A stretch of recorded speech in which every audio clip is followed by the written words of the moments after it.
তো আজকের আলোচ্য বিষয় হচ্ছে পুলিশের পরীক্ষার হাইট নিয়ে। প্রথমেই বলি, ফেসবুকের একটা খুব বিখ্যাত গ্রুপে একটা ছেলে প্রশ্ন করেছে। সে বলছে বাড়িতে মাপলে তার ১৬৭ সেন্টিমিটারের বেশি হয়। কিন্তু মাঠে পিএমটির সময় ১৬৬.৫ অর্থাৎ ০.৫ সেন্টিমিটার তার কমে যায়। সে একটা উপদেশ চাইছে। ইনস্ট্যান্ট কিছু করে যদি মেকআপ করা যায় তার একটা উপদেশ সে চেয়েছে। ফেসবুকে একটা খুব সুন্দর সে প্রশ্ন করেছে, কেননা নিশ্চয়ই সে এই প্রবলেমের মধ্যে দিয়ে যাচ্ছে। তো আমি আমার ওপিনিয়ন দেওয়ার আগে একটা কমেন্ট তোমাদের পড়াই।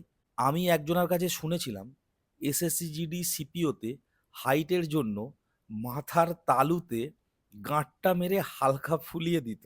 একটু কষ্ট হতো, কিন্তু হাইটটা ঠিক পাস করে যেত। বিহার সাইডে এইসব হয়।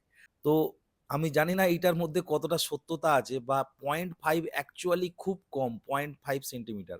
তো সেইটা এরকম গাঁটটা মেরে ফোলানো যায় কি যায় না সেটা আমার জানা নেই। তবে ইনি বলছে মানে নিশ্চয়ই কোথাও থেকে শুনেছে। এরকম গাঁটটা মেরে মাথা ফুলিয়ে মাথার হাইট কিভাবে বাড়ানো যায় এবং গাঁটটার জোরটা কত হবে, মাথাটা আদৌ ফুলবে কিনা, আবার বেশি ফুলে গেলে মাথা ব্যথা না করে, এরকম অনেক সমস্যা হতে পারে। তো এইটা নিয়ে আমার কোনো বক্তব্য নেই। কিন্তু 2nd যে কমেন্টটা, পিটুইটারি গ্ল্যান্ড মেডিটেশন, এইটা আমি একটু পরে বলছি। তার আগে এইটা দেখে নাও। এটা খুব ভালো কথা বলেছে। যখন মাপবে তখন বডি একদম স্ট্রেট রেখে যে মাপবে তার বুকের দিকে তাকাবে, সোজা তাকাবে না। ঠিক আছে? এইটা কিন্তু খুব ভালো টেকনিক। কেননা অনেকেই কি করে, মাথাটা একদম সোজা করে নেয়।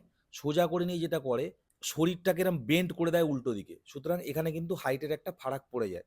দাঁড়াবে যখন স্ট্রেট দাঁড়াবে, এবং মানে যে মাপছে তার বুকের দিকে অ্যাকচুয়ালি তাকাবে, তাতে কি হয়, তোমার মাথার যে একদম হাইয়েস্ট পয়েন্ট সেটাই কিন্তু তখন মেশিনে আসে। সুতরাং এটা খুব ভালো একটা সাজেশন দিয়েছে। আর নেক্সট যেটা আমি বলছিলাম, পিটুইটারি গ্ল্যান্ড মেডিটেশন। এটা নিয়ে আমি তেমন কিছু বলব না। হাইট বাড়ানো যায় কি যায় না আমি জানি না। কিন্তু তোমরা সবাই YouTube এ লিখবে হাইট ইনক্রিজ সুগন্ধা শর্মা। সেখানে দেখবে হাইট বাড়ানো নিয়ে, ৩০ বছর বয়স পর্যন্ত হাইট বাড়ানো নিয়ে কিছু কথা ইনি বলেছেন। এবং আমি কিচ্ছু বলছি না এই নিয়ে। এতে লাভ কি হবে, হবে না, বাড়বে কি বাড়বে না, এই সমস্ত কথা কিন্তু উনি ওখানে খুব ডিটেইলেই বলেছেন। এবং আমি তোমাদের একটা কথা বলতে পারি, আমার কিন্তু অনেক স্টুডেন্ট তারা কিন্তু এনার এই প্রসেসটা নাকি ফলো করেছিল, এবং ওদের মধ্যে বেশ কয়েকজন বলে যে আমি ফল পেয়েছি। ঠিক আছে? অনেকে বলে পাইনি, এটাও সত্য কথা। কিন্তু বেশ কয়েকজন বলে আমি ফল পেয়েছি, একটু হলেও ফল পেয়েছি। সুতরাং এই যে নামটা বললাম, এই নাম এবং তার সাথে হাইট ইনক্রিজ বা হচ্ছে তোমার পিটুইটারি গ্ল্যান্ড মেডিটেশন, যা ইচ্ছা লিখে সার্চ করো। প্রথম যেটা আসবে সেটাই, অনেক ভিউ আছে, প্রায় ৯৪ লক্ষ মতো ভিউ আছে।